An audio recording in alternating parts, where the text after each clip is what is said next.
Welcome to Healing Minds, Stories of Resiliency and Recovery, a conversation held at the intersection of substance abuse, mental health, and everyday living. Your hosts, Marc Regala and Justin Wolf, bring both professional expertise and personal understanding to the table. So welcome to the conversation. Let's dive in. Hi, everybody, and welcome back to the 5th episode of Healing Minds, Story of Resiliency and Recovery. I'm your host, Justin Wolf, and I'm joined by my co-host, Marc Regala, and we have a guest tonight, Nicholas Berry. So, Nicholas is here to join us and speak with us on relationships and recovery. And so, before we go diving into this topic tonight, Marc, how have things been on your end since the last time that we connected? Things are going great. Been busy at work, been busy in the recovery world, visiting hospitals, visiting patients, had our support group this evening. Things have been going really, really well. How about yourself? Doing well, man. Staying busy. I mean, I think that's just kind of the nature of the beast here, where it's continuing to spread the work and spread awareness while also trying to combat the stigma that's out there in the world right now, especially, with everything that's kind of changing and going on in our world at this time. I think it's ever present that we continue to talk and just, recover out loud, because that's how things that's how things happen. That's how change occurs, is by continuing to bring awareness and speak on these really ever important topics, which is one tonight that is really near and dear to my heart as well as, but I think that's the part when we look at relationships and we look at recovery, this is one of the most challenging arenas that we enter. I mean, you talk about one of the most terrifying or challenging items in our world just as a person, it's having a relationship with another human being and saying, oh my gosh, you can actually choose to do things that can really hurt me or make me feel really good. Please do the latter of those two options. And so we have Nicholas here to join us tonight and speak on this. And so, Nicholas, if you do us a favor and just kind of share a little bit about who you are with the audience and let them know a little bit of your story before we go diving into this topic tonight. Yeah, absolutely. So first of all, thank you, Justin and Marc, for having me tonight. It's an honor to be with everybody. Definitely a delight for my day. And so first of all, I'm Nicholas, and I am an alcoholic. I have actually next month, it will be 12 years of sobriety. So coming up on 12 years here, and definitely have learned a lot in that. So in my 12 years, I've gone to college, did my undergraduate in Christian ministries, and finished my first Master of Social Work, and am currently finishing my Master of Theological Studies.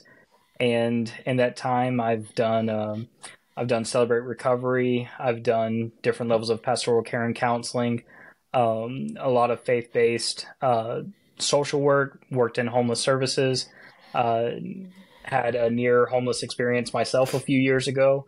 And so a lot of the things that I do in the clinical world, I do it because I've also been a client on the receiving end. And I've, seen a lot of these things go, from the bottom up. And, I know what these programs and these treatments do for us. And so now I'm just honored to be on the provider side of things and be able to give back in so many ways that I've received help myself. That's awesome and incredible. I mean, talking about kind of like, hey, I received this gift and now I want to continue to kind of spread that message. I mean, just as inspiring there. And so thank you again for kind of sharing where you've been, where you've traveled, especially in the work that you've done and continue to do here. And I think this is where we kind of dive in to just when you're talking about 12 years coming up here and approaching. And first off, that's incredible. And congratulations on the amount of work and energy and time that goes into really taking care of you and yourself in that time. This time over these past 12 years, you've really learned to relate to yourself and to others in a different way than you were before you entered the world of recovery. Could you talk about how that's shifted and changed for you? Yeah, absolutely. So it's completely different. absolutely completely different. And so going into, just my life before my addiction, leading up to my addiction, my life was a lot of chaos. Grew up in a broken home. Didn't know how to relate to my family because I had multiple sets of parents, and neither of them ever really seemed to really want me around too much. So my first addiction was work, and in high school I was gone from about 6 a.m. until after midnight every single day, and averaged maybe 4 hours of sleep a night all through high school, just kind of as a coping mechanism. I couldn't be home. And so I realize now that I started my isolation very early in life. And I turned to work and I turned to other things and never wanted that community. And so going through my time in the Marine Corps, experiencing combat trauma, coming back to a lot of family crises while still trying to recover from my own combat trauma, trying to recover from my own traumatic brain injuries, because I suffered multiple of those. I had to relearn. I was working with a speech language pathologist, psychiatrist, pastoral counselor, had an entire treatment team that was working with me. And in that time at the Concussion Recovery Center at Camp Lejeune, North Carolina, while I was there, my fiance had an affair. And so that sent me spiraling into alcohol, and put me into a very dark time in my life. Naturally, that relationship dissolved. And while I was in the midst of alcohol, I didn't want any relationships. I isolated, and basically anybody that I allowed in just because of what I thought I could get from them, and how good it would make me feel in the moment. But I wanted nothing long-term with anybody, whether it was friendships, intimate relationships, possible long-term. I didn't want any of it. So I didn't think I deserved it. Yeah. And that's one thing that's unique to the military community, especially those who go to combat, see combat. We already have to deal with the fact that we've gone over and we've been engaged in certain things that now we look back and we're like, did I do the right thing? Was I fighting the right battle there? And so it questions our relationship with ourselves, and then to come back and to be left by the one person you think is supposed to be with you forever. That really challenges things. So I didn't know how to believe in myself, and I've had to take the last 12 years to really learn how to do that, how to relate to myself, how to accept myself, and to see that I'm a person who can bring worth and dignity to my own life and to the lives of the people that I care about. It's been a journey. Absolutely been a journey. Thank you for sharing that, because I know that picture you just painted just really highlights how much you actually had to overcome, and all the adjustments and the flexibility to kind of alter. Hey, I thought life was going to be going this way, and instead now I'm kind of dealt these cards that I have to play that I never thought I would possibly have to be prepared to play. And so now you go and you're navigating this and you dive into alcohol.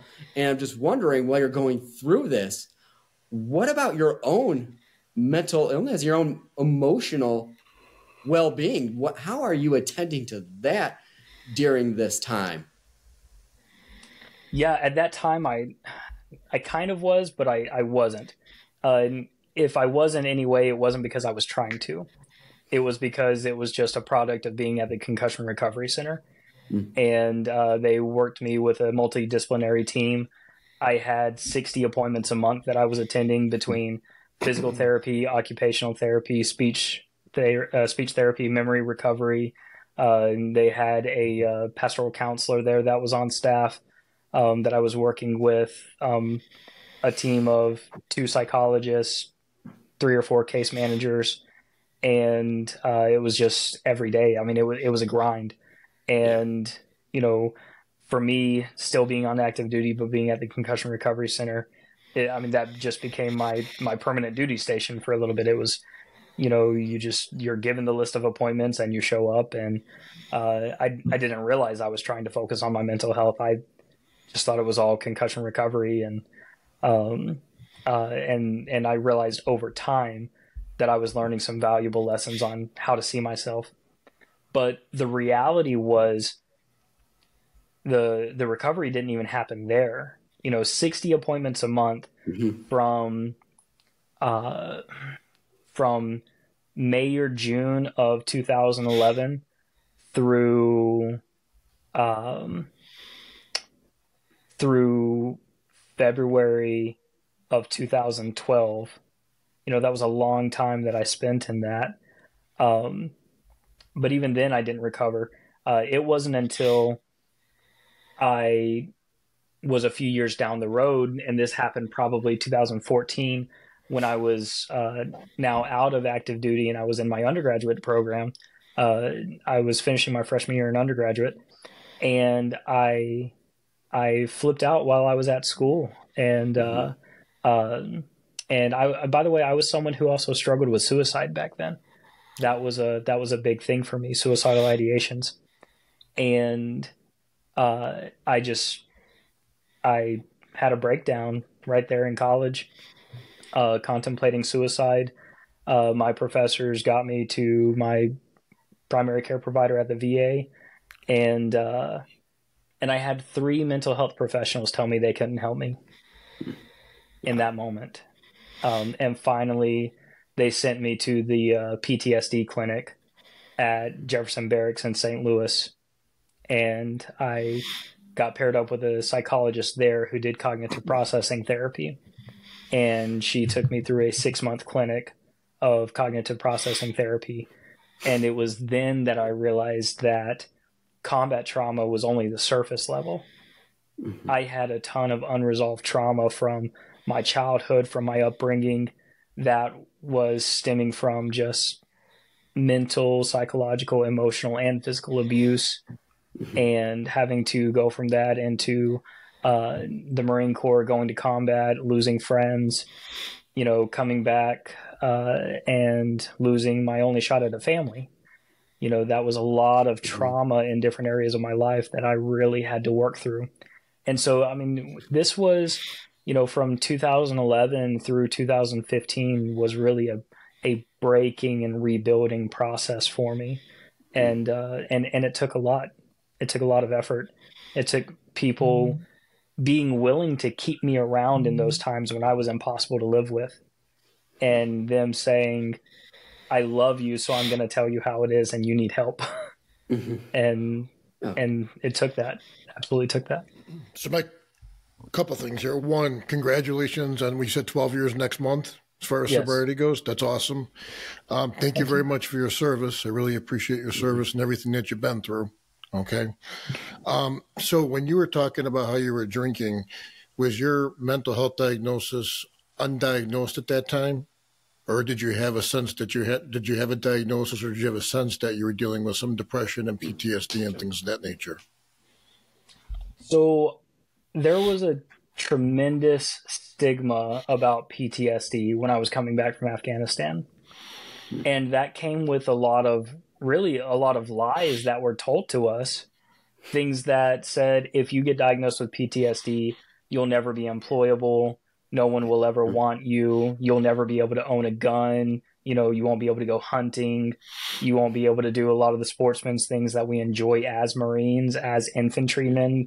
We grow up with weapons, and to be told that that's a part of you that you'll never be able to experience anymore was terrifying. And so I pleaded with my treatment team all through my time in the Concussion Recovery Center, please do not diagnose me with PTSD. Please, it will ruin my life. And so they acquiesced to my request, and they labeled it as adjustment disorder. And so I had adjustment disorder, for years, until the reality was I wasn't getting the help that I needed, because I didn't allow for that PTSD diagnosis until years later, when I finally had another breakdown and went to the clinic. And so they diagnosed me with adjustment disorder. What I didn't know was that I had a lot of codependency. I had a lot of just unresolved trauma, and it was very specifically chronic PTSD, and it was both post-combative, it was adverse childhood experiences, it was family conflict and loss and unresolved grief, but all these things that weren't really specified because I was afraid of allowing those in my medical record. Yeah. Right. And then was it after you got that formal diagnosis and allowed you to kind of understand how you got here? Is that what led you into sobriety, or were you sober at this particular point? So I was sober at that point. I mentioned in this that, my background is in faith-based work, Yes. and I started with an undergraduate in Christian ministries. So I initially went on this journey with the hope of eventually one day becoming a chaplain in the military. But I committed to myself that if I was going to be a minister, in the military, I wanted to first experience what our ground fighters on the front lines were experiencing. And so I enlisted, and I found out the hard way.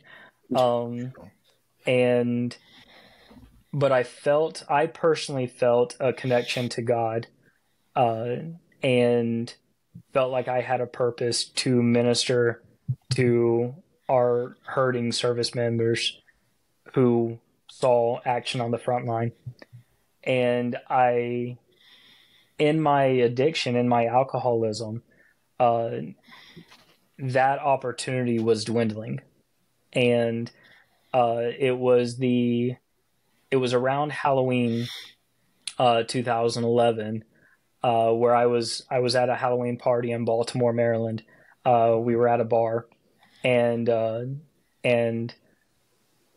the first time in my life, the beer that I really liked to drink tasted terrible, and that was unusual for me, and so I thought it was just a bad beer, and I just asked the bartender to give me another one because that one was clearly expired or something. It just wasn't good. Mm-hmm. And the second one tasted just as bad, and I looked and it was not expired or anything like that. And but I sat back in that moment, and I just felt again that long lost connection to my God, to my higher power, that said, you need to be careful. And I just felt that word of caution.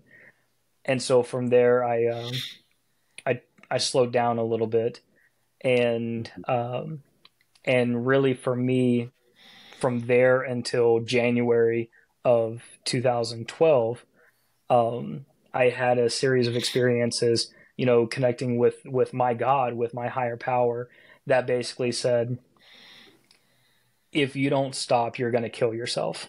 Mm-hmm. And this has got to be the last one you ever have. And if you ever pick up a drink again, you will kill yourself. Mm-hmm.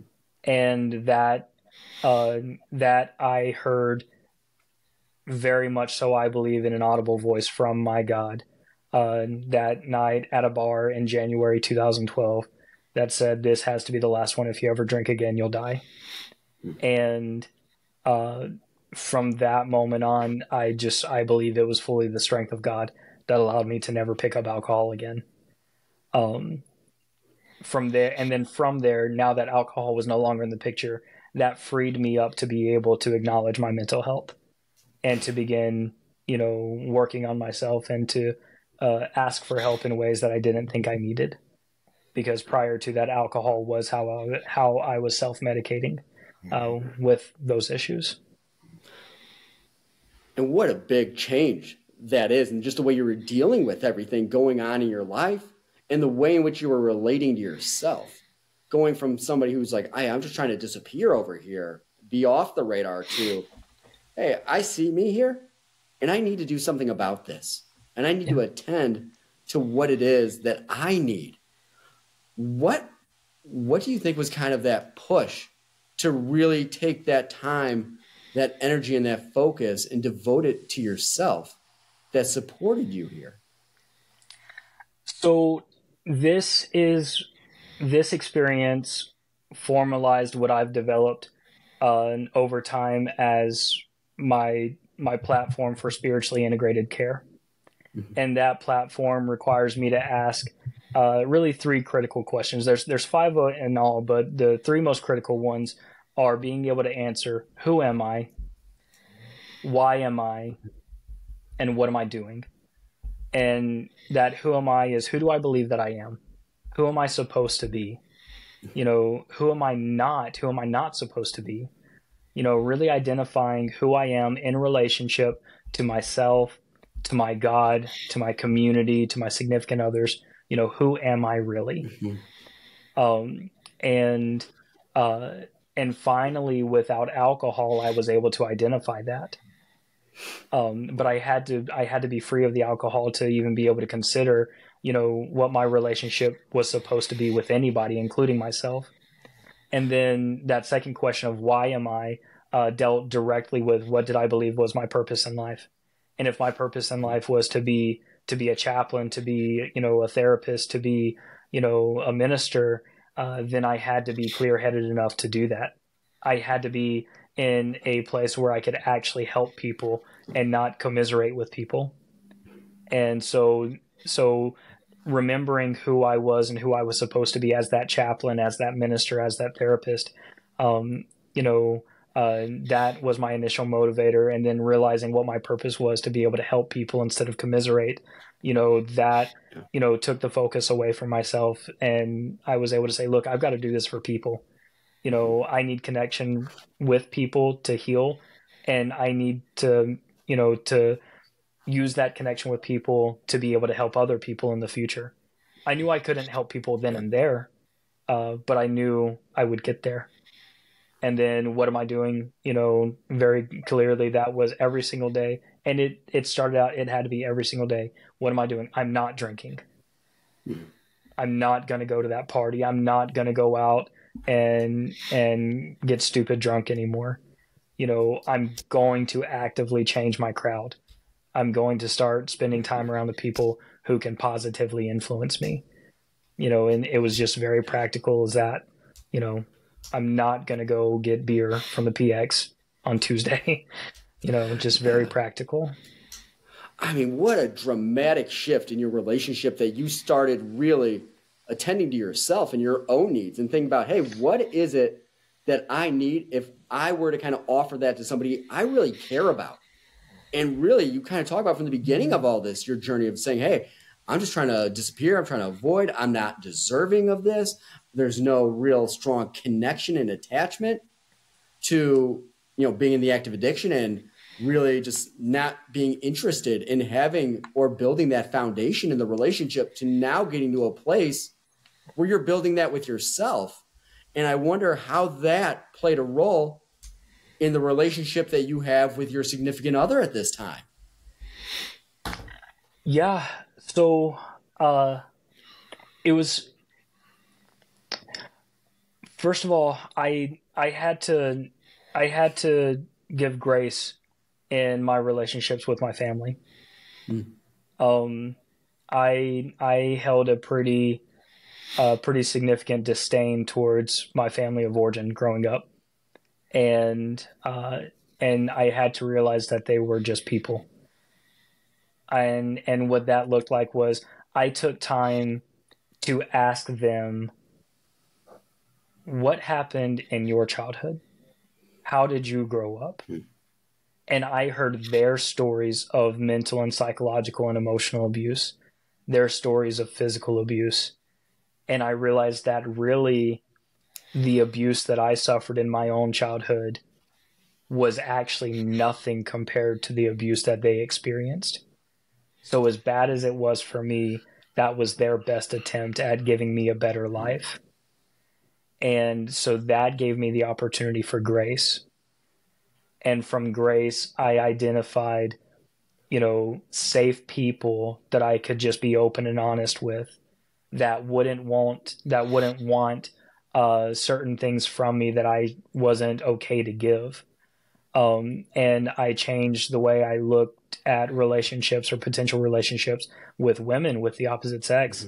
And I was very intentional to develop brotherly and sisterly relationships with people where we could just know that going into that there were no strings attached, that if I ever said anything or did anything that someone might think was inappropriate, they could call me on it, because I wanted to learn what it was like to have an authentic relationship.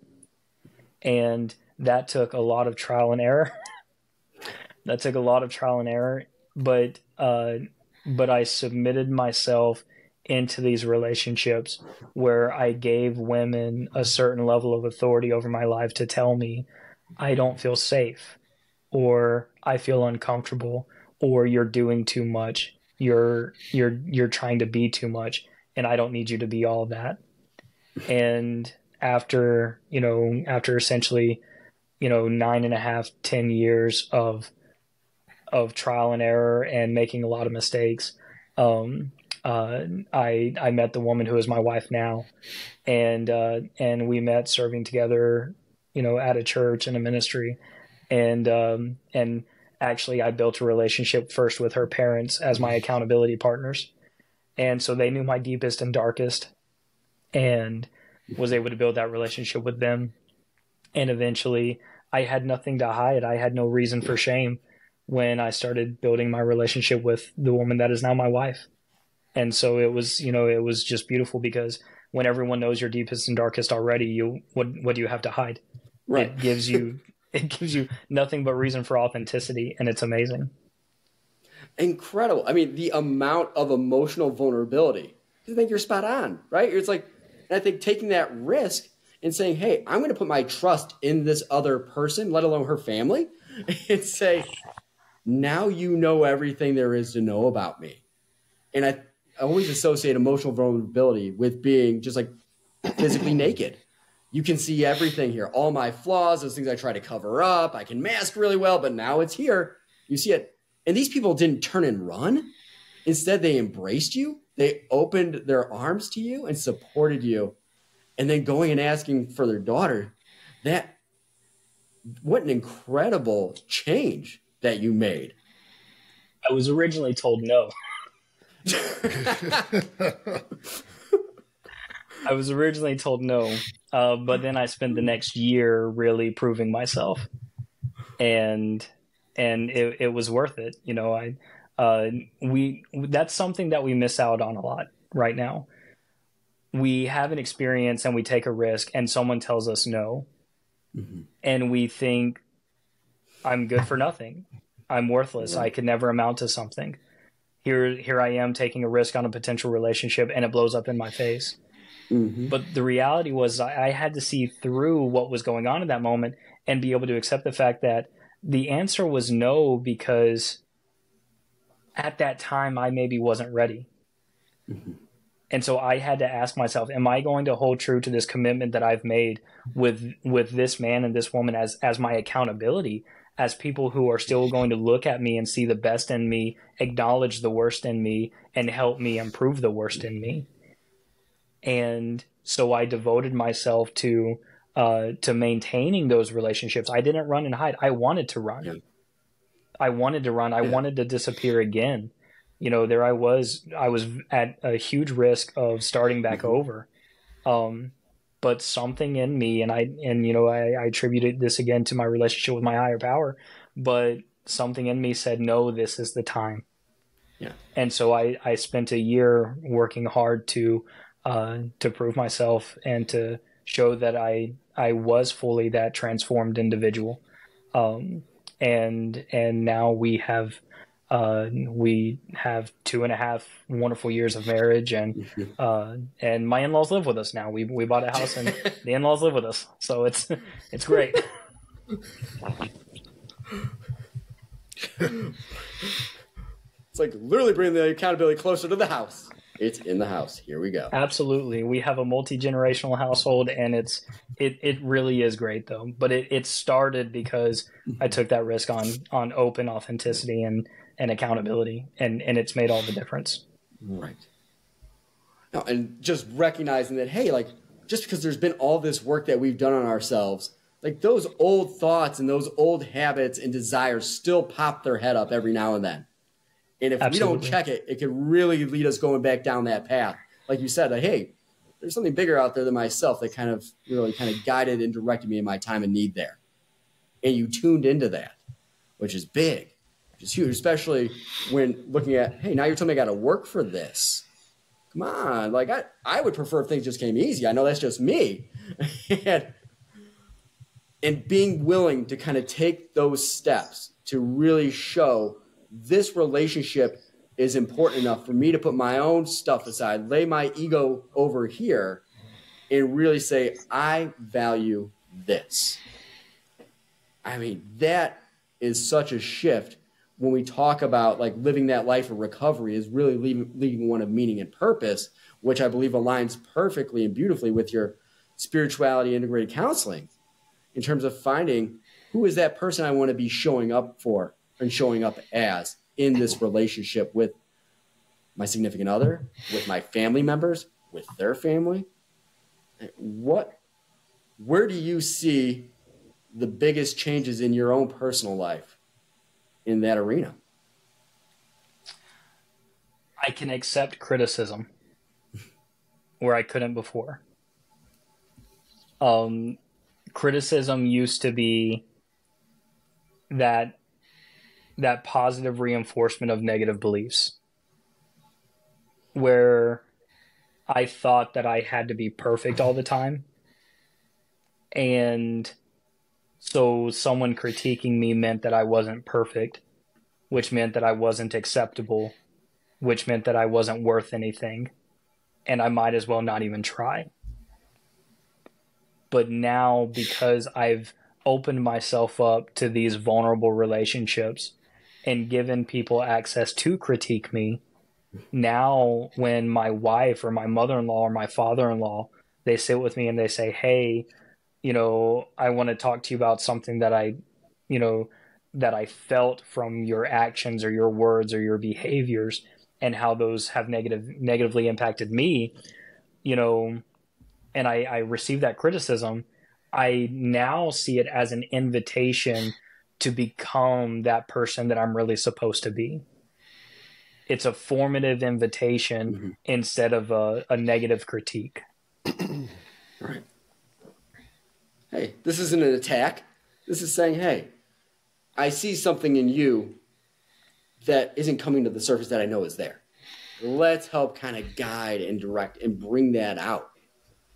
And viewing people's like feedback as, hey, we're all working together here. We're on the same team. We want the same outcome. And I think that's a huge flip. But instead of saying, hey, in our active addiction, like all the defenses are up. I'm reading everything you're throwing at me as like an attack. I got to stay guarded. I'm not listening to understand what you got to say. I'm listening to defend myself. And that makes it really hard to engage and have any kind of relationship with that individual. It's like, well, everybody avoids me. Of course they do. You're not the most pleasant person to engage with. Whereas now it's like, hey, we can have these difficult conversations and we can provide that feedback and it can be received in a way that you actually care about me and you're invested in this outcome as well. And so, Mark, I want to hear what you're thinking over there. Well, I think that's an opportunity for growth. I think that's an opportunity for growth not only as an individual, if you're able to accept that, but it's also an opportunity for growth inside your relationship, whether it's with your in-laws or your significant other or what have you. And I think that's really important to be able to accept. I mean, there's no doubt about that. And then the other thing I kind of wanted to add too was, you were talking about the mentor relationship that you have, or the accountability relationship that you have with your in-laws, and then your deepest and darkest secrets. That life of transparency, when you're able to be transparent with somebody and they accept you for who you are, it is so liberating. I can't even explain it. Okay, that they accept you for who you are and that you can just be so transparent and talk about the good, talk about the bad, talk about how you got here.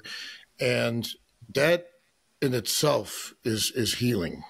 Okay. And I think that's what a lot of people struggle with, having those conversations with people, because of shame, guilt, whatever it might be. But when you get to that level, it is absolutely liberating. And I think it's critical for long-term recovery. I really do believe that. And I think you're spot on right there, Mark, because as you're talking and I'm hearing that, I'm like, light bulbs are just going off in my head here. because that was something for me. Like I struggled early on in having authentic and genuine relationships for quite some time with people, because a big part of like my story with the traumatic brain injury and the car accident is that I would tell people about the car accident and the traumatic brain injury, and I would leave out the fact that I was highly intoxicated under the influence of multiple substances at this time. So that part, because I felt so ashamed and disgusted in what resulted in my choices and my actions and where this got to, and then the behaviors that followed afterwards, like I wouldn't let people know that part of the story. And so I think that happens, and it showed up a lot where it's like, hey, I feel like I just can't put my finger on you. There's something that's just kind of missing. I just don't know what it is. Yeah. It's like, that's fine, because I got Pandora's box locked up in my head, and you're not coming anywhere near this thing. And so you're right, to be fully transparent, open, honest, and emotionally present and engaged, and to have that reciprocated, there's nothing like it in this world. I mean, it's just always like, hey, having a really terrible day, and someone sitting across from you sees that, sits down, looks you in the eyes, and tells you that they want to hear about how you're doing. And they show up and they're fully present. There is nothing more healing in this world than having somebody show you at your darkest hour that you're actually worth their time. Absolutely. And it doesn't just come that way. It takes a big risk. You know, in every situation that we go through in our recovery, we look at it and we say, okay, what's the risk and what's the potential reward? And early on in recovery, we fear that risk because all we find ourselves able to see is the negative consequences. We don't see any of the positive consequences. And most of the time it's because we haven't had enough time in sobriety to experience positive consequences. But when we take that risk and it pays off, it makes all the difference. And it gives us a new perspective on all the times where it didn't work out. And that has to motivate us to continue taking those risks. Right. I mean, there's no greater gift than being able each day to choose, am I showing up today as the person that I want to be? Am I going to treat and, engage and interact with people in a way that I'm going to be proud of? Because I'm going to respond in an authentic and a genuine and an honest way, as opposed to trying to present myself as somebody that I'm not. And I think that's one of the biggest challenges, right? Is like not just having these relationships with other people, but also that internal battle that we find ourselves in with our relationship that we have with ourselves. To kind of say, hey, I'm not comfortable in my own skin. That's why I was doing all these things over here, was trying to seek comfort, relief, and to just emotionally and mentally check out and go on a little, vacation in my head, when all I was doing was just feeding the pain and just really putting more barriers to building a relationship with myself or with other people in a way that I actually wanted and that would be fulfilling.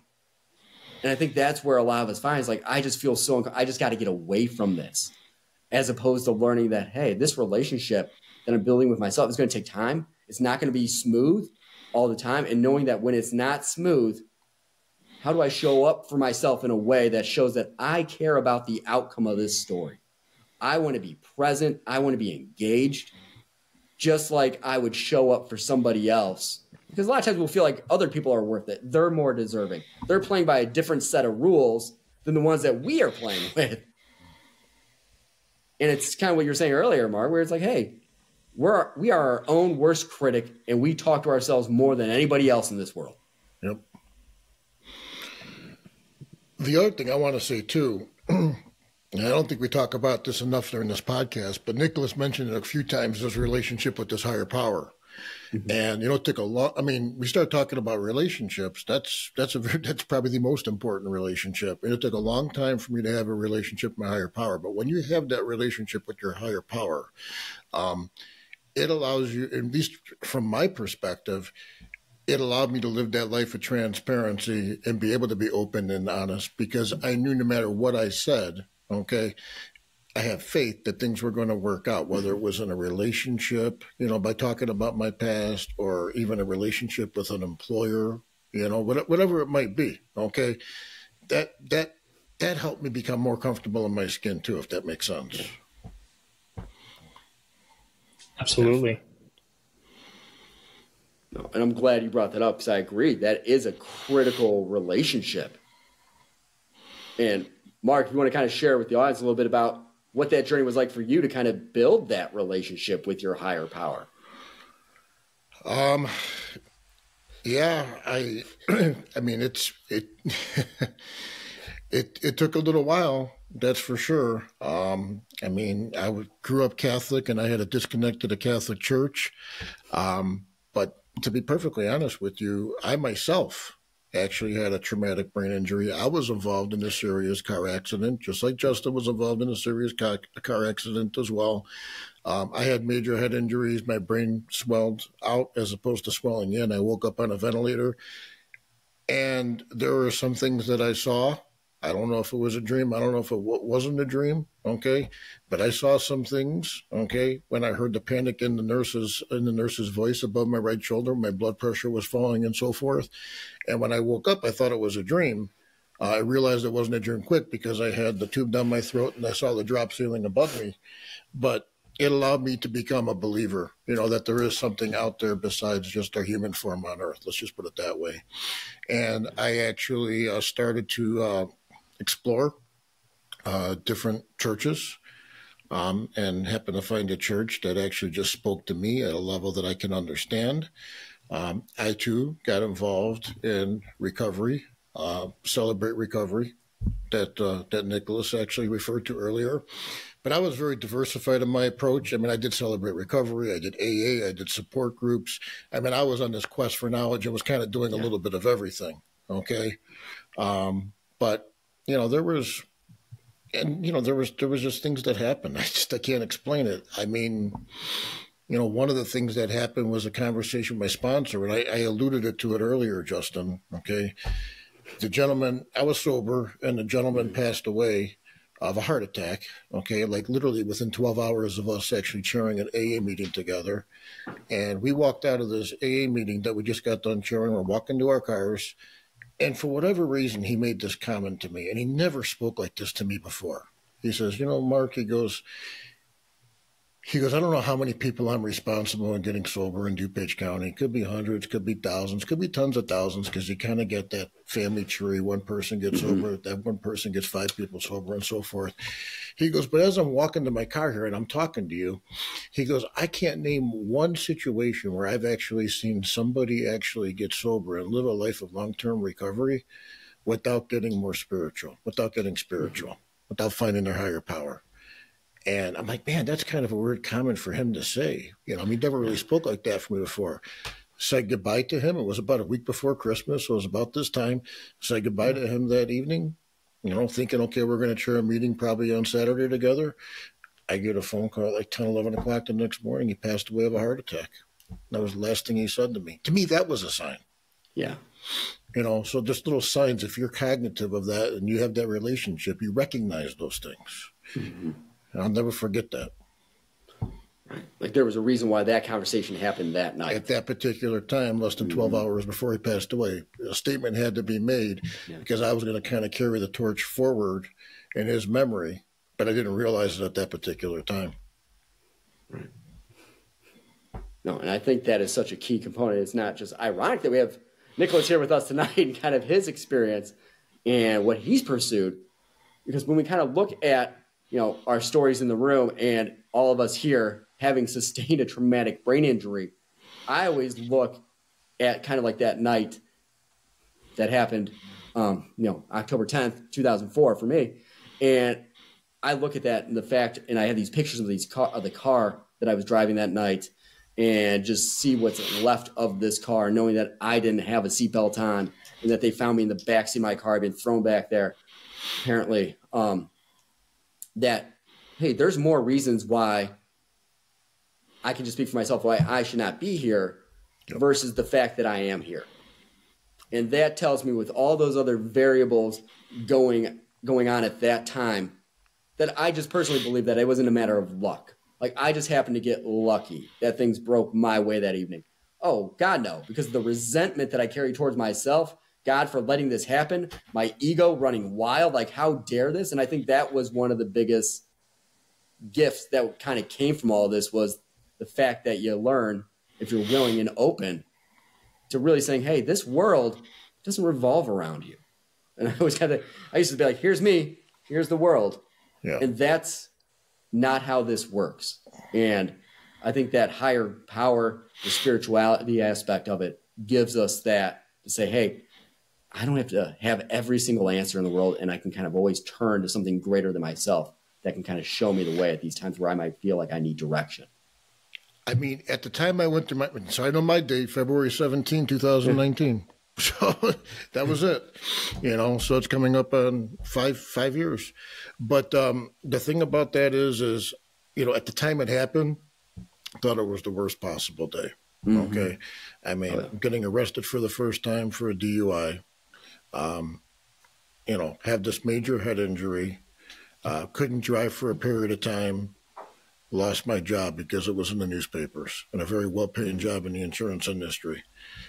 Woe is me.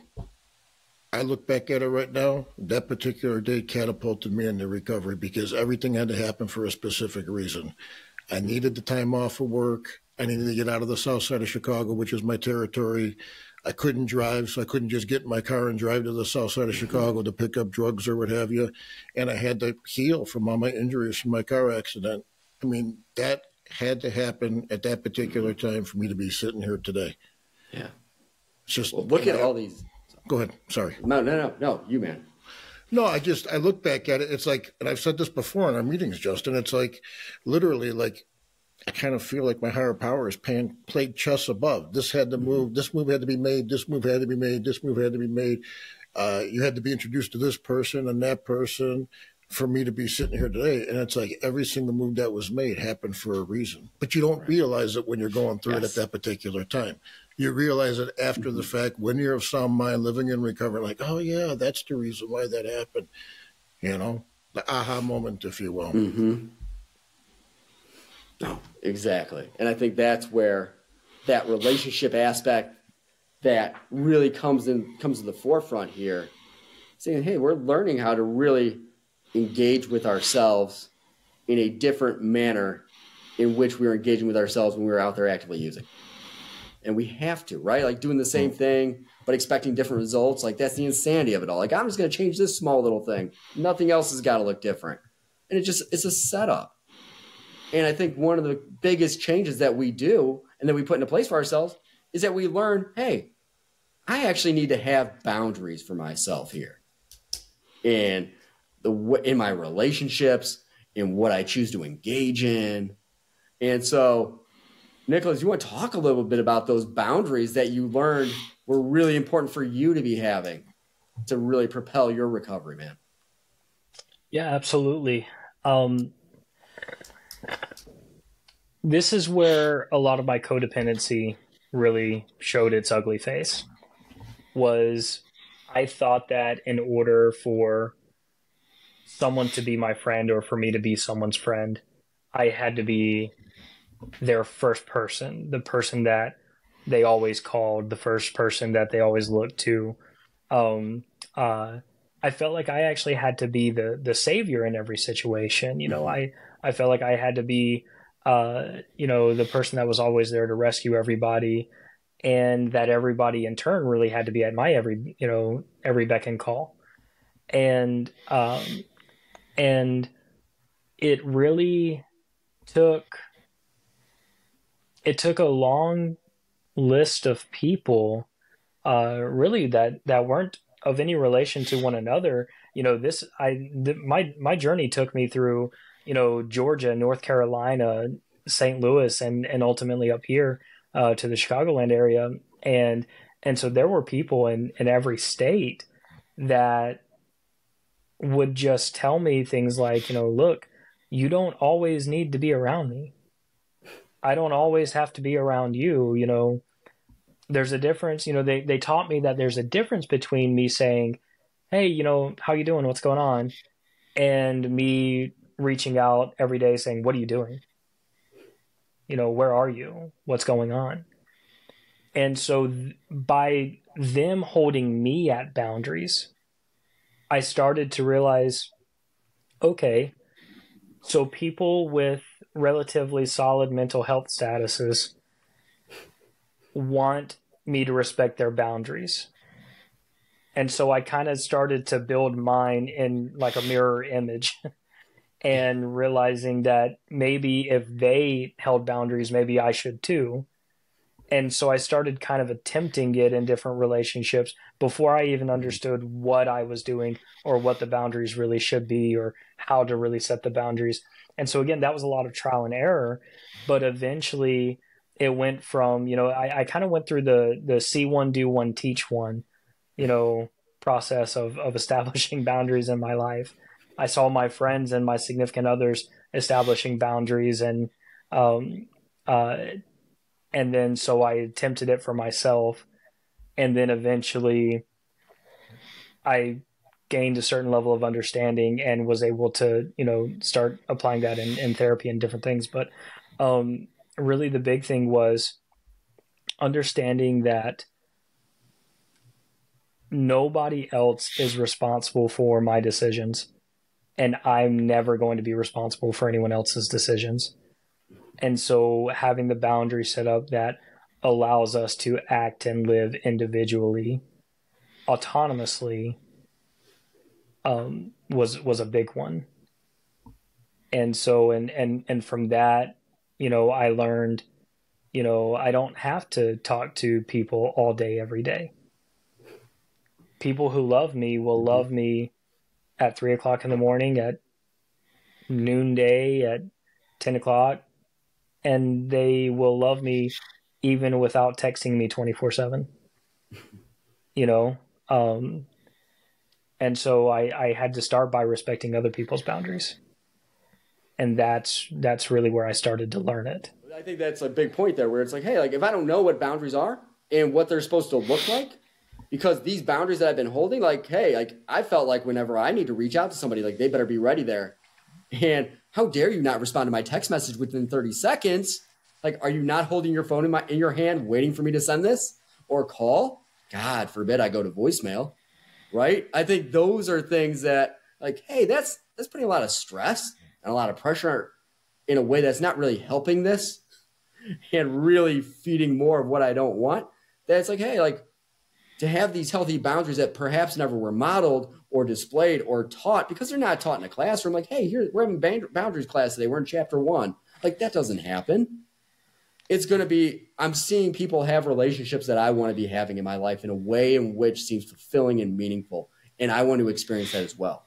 What are they doing that I'm missing out here?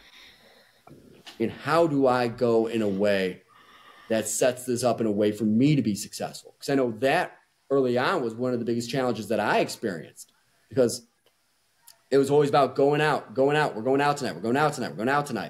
And all of a sudden now I stop responding. I just don't respond. I'm like, I don't know what I'm going to say because I'm all in my head. And what are they going to think? And all of a sudden now they're calling in the midnight hours, early morning, and it's just like ignore. And it's like I'm holding this boundary that's setting me up, and yet I still feel horrible about what I'm doing, right? And I think that what you said earlier was critical to Nicholas, where it's like, hey, I'm not going to be responsible for other people's behavior. And so they're welcome to continue to choose to do what they're going to do. And I think that was a big flip for me when I was like, you know what? And it's okay for me to do what I'm going to do over here too. Like I can have the same permission that they have over here, because we're doing this for two completely different reasons. You're doing this to go out there, connect, have a good time. I'm doing this to get out of my head and to get away from me. And so those boundaries that you learn in recovery are just so much different than the ones we had beforehand. I know, Mark, that's something relationship-wise that I've seen and heard and witnessed you doing in an incredible way. Yeah, I mean,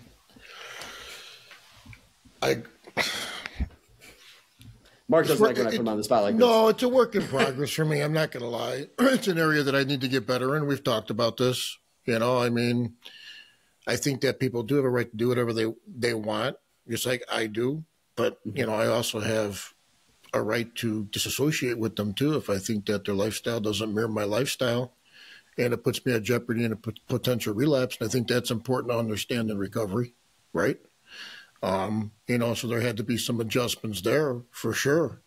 But not as many adjustments as I thought, because things just kind of morphed and changed just naturally, because they're going to see the changes in you, instead of text about going out tonight, there's text about going to the gym and, things of that. And, your friends just kind of change to mirror your lifestyle and your new life and kind of how you're living and so forth. So again, I didn't necessarily set out and actually make those changes or seek out those changes. It just kind of morphed and kind of happened. But, there were a few relationships that I had to end, because of toxicities and things like that. But I had to do that for my own well-being. Yeah, and I think that's a move that we make in recovery, that interactive addiction, like, even though we know these people aren't good for us, exactly. Hey, these people can be fantastic individuals. It's just the mixture of us together doesn't breed success.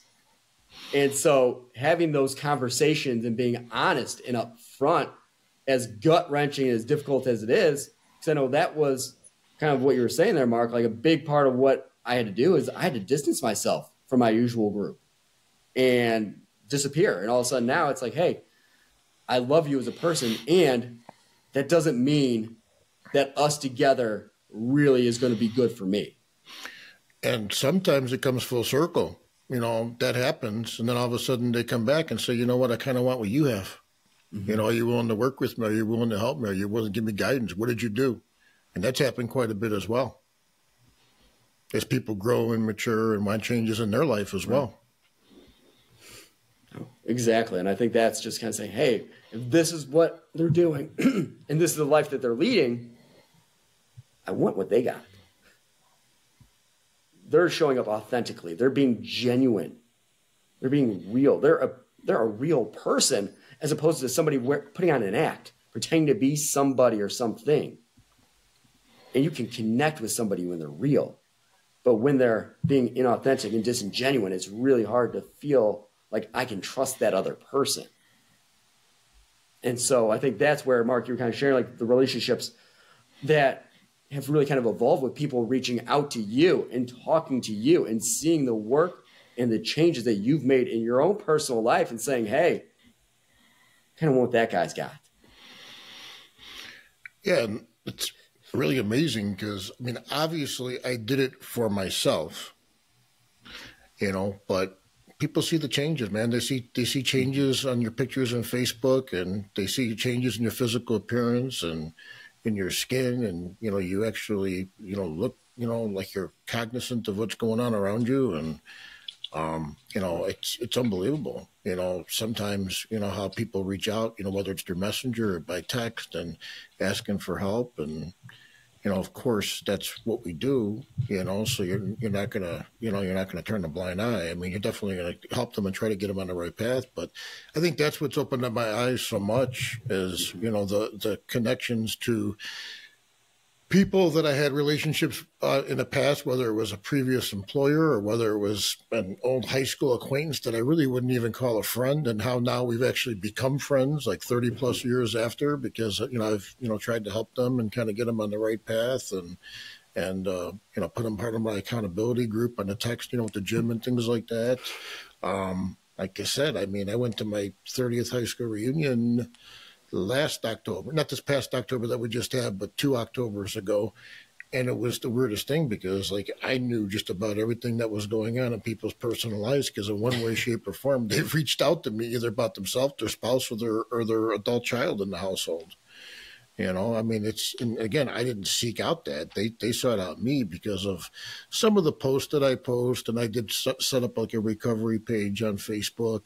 But mainly it just had to do with just them actually seeing the changes, just to me being tagged in posts.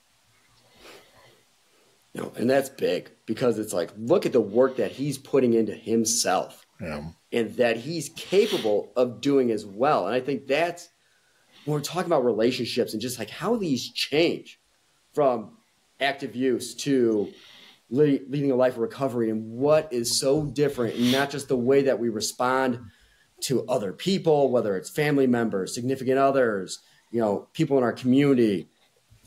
And at the end of the day, it's the way in which we're learning to respond and relate to ourselves that has changed. That is so different. I know one of the things that really flipped for me was saying, hey, I'm no longer looking for somebody else to fill something inside that I feel is missing. I don't need them to complete me. Unfortunately, Jerry Maguire.